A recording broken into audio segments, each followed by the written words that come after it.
A diretoria do Atlético segue testando a paciência do torcedor e segue sabotando o ano do centenário. Hoje, no último dia da janela de transferências, o Atlético anuncia o seu novo zagueiro. Saiba quem é. Roda aí, Furacão.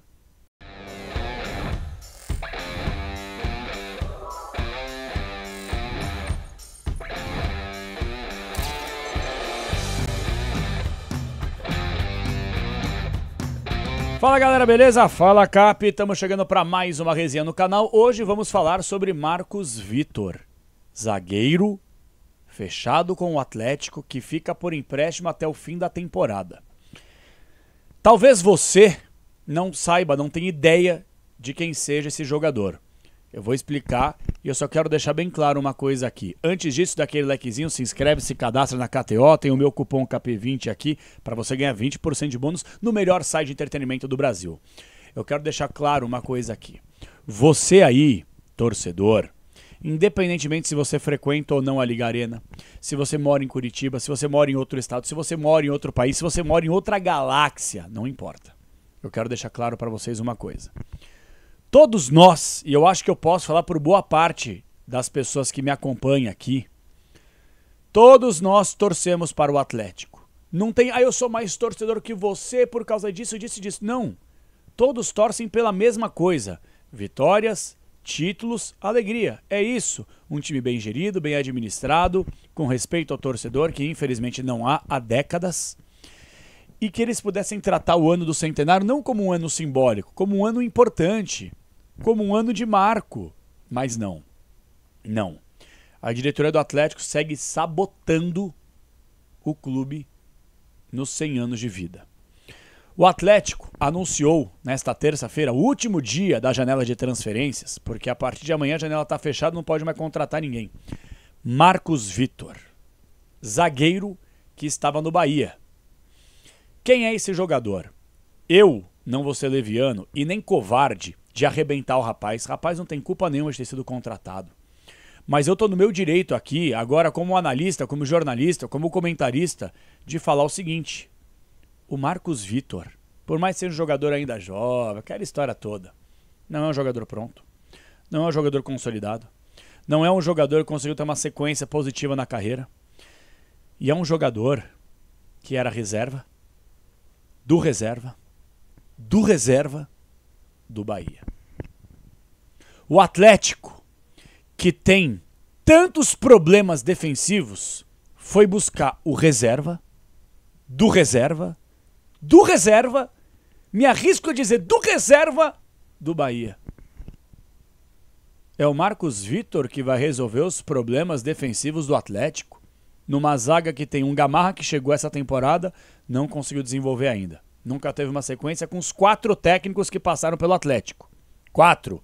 Osório, Cuca, Juca Antonello e agora o Varini. Thiago Heleno, que todo mundo já sabe que está ladeira abaixo fisicamente falando. E o Kaique Rocha, que não é jogador para vestir a camisa titular do Atlético. O Atlético tem 3 zagueiros. E contratou um reserva, do Bahia. Então, quando eu faço os meus conteúdos aqui para dividir, compartilhar e debater com vocês, às vezes o torcedor fala assim, Capê, calma, Capê, pra que histeria? Capê não precisa gritar, Capê não precisa ficar nervoso. Não.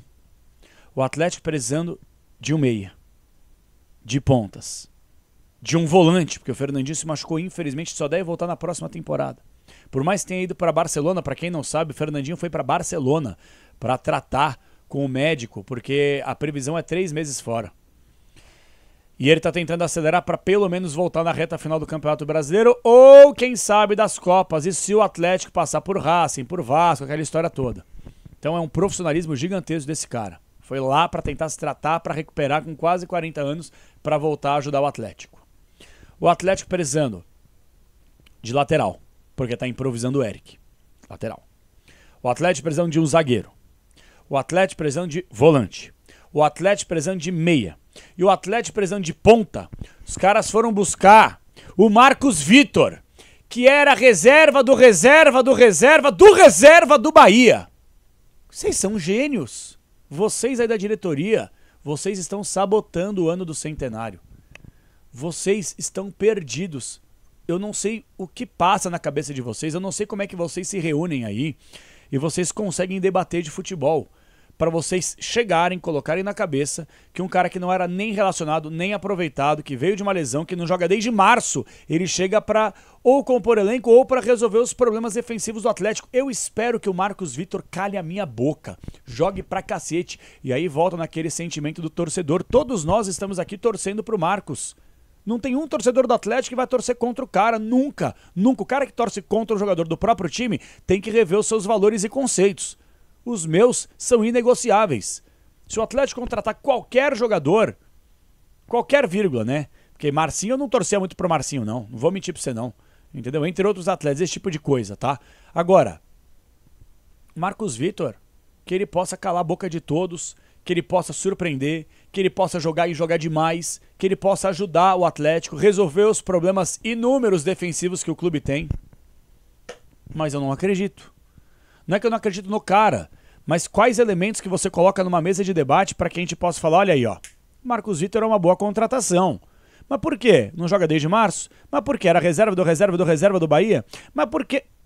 Eu não tenho muitos elementos para apoiar. Agora, eu vou ter a minha torcida. A minha torcida ele vai ter. Eu vou torcer para que ele possa ressurgir da cinza, se transformar num baita zagueiro. Tomara. Acredito muito nisso? Acho que não. Mas vou torcer, vou estar lá no estádio, vou apoiar se o cara entrar e tal, vou. É o que me resta como torcedor. Vocês querem que eu fale o quê? O que vocês querem que eu fale? Eu queria que vocês ouvissem com atenção as informações da Lara Cursino. Lara Cursino, que já participou aqui do canal em algumas oportunidades, ela é repórter da TV Band lá em Salvador e ela é setorista do Bahia, acompanha o clube baiano de perto. E ela gravou uns áudios para mim. Eu pedi, Larinha, grava por favor aqui um resumo sobre esse jogador que eu não o conheço. Eu não conheço esse atleta. Você pode aqui falar se é uma boa contratação, as características dele. O que você pode falar, Lara Cursino, sobre a nova contratação do nosso Clube Atlético Paranaense, o Marcos Vitor? Com vocês, Lara Cursino. Oi. Olha, eu fiquei surpresa que ele tenha sido chamado, que ele tenha conseguido fechar um contrato de empréstimo com o Atlético, tá? Porque ele estava sem espaço no time há muito tempo e a gente imaginava que ele fosse para algum time de Série B, talvez, por empréstimo, né? Ele foi comprado pelo Ceará no ano passado, logo no início do ano, quando o Bahia contratou muitos reforços, né, com a chegada do dinheiro do City. E ele passou por um momento ali de titularidade, ele chegou como um cara que ia ser titular ali na zaga do Bahia. E acabou que ele se machucou depois do Campeonato Baiano, foi logo na final do Campeonato Baiano, isso do ano passado, de 2023. E quando voltou a campo, ele já não tinha mais espaço, isso ainda com o Renato Paiva, né, o técnico antes de Rogério Ceni. E daí em diante foi só isso, ele já estava liberado para atuar, mas ele não tinha nenhum espaço. O Bahia tem hoje David Duarte, né, tem Vitor Hugo, Gabriel Xavier, Victor Cuesta, Canu. Então ele estava totalmente fora dos planos. Tinham várias reservas antes dele, né? Tanto que ele não atua desde a Copa do Nordeste. Não chegou a ser opção nem em Copa do Brasil, nem na Série A, quando o Bahia estava com um time misto. Então, é um jogador que realmente não estava em campo por opção de esquema tático de Rogério Ceni mesmo. E de Renato Paiva, antes de Ceni, né?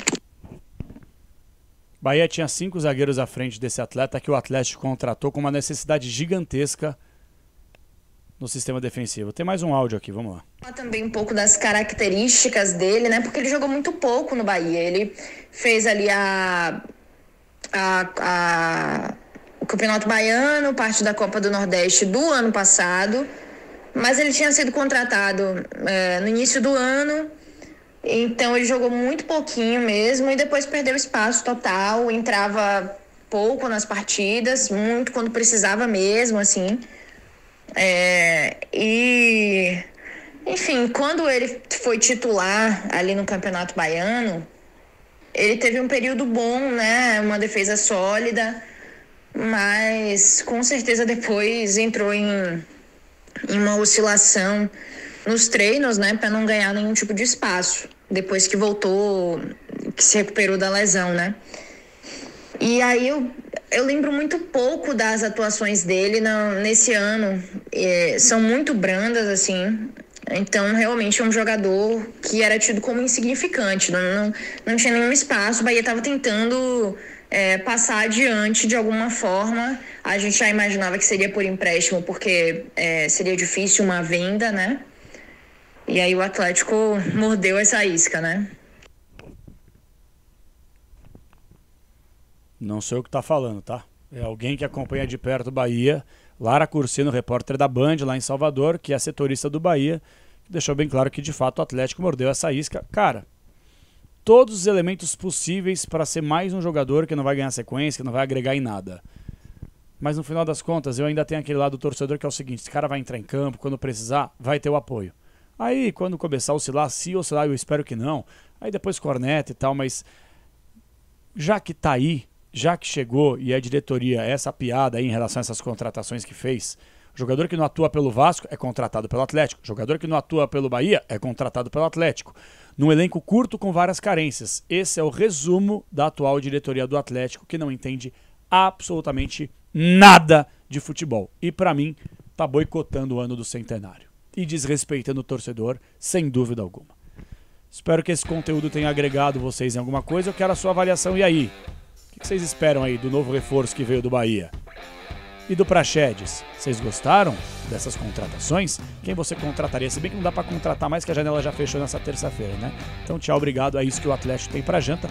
Vamos torcer para um grande milagre do Atlético ir avançando nas próximas competições e, de quebra, se afastar do Z4. O Atlético, outro dia era líder, hoje está mais próximo do Z4 do que do G4.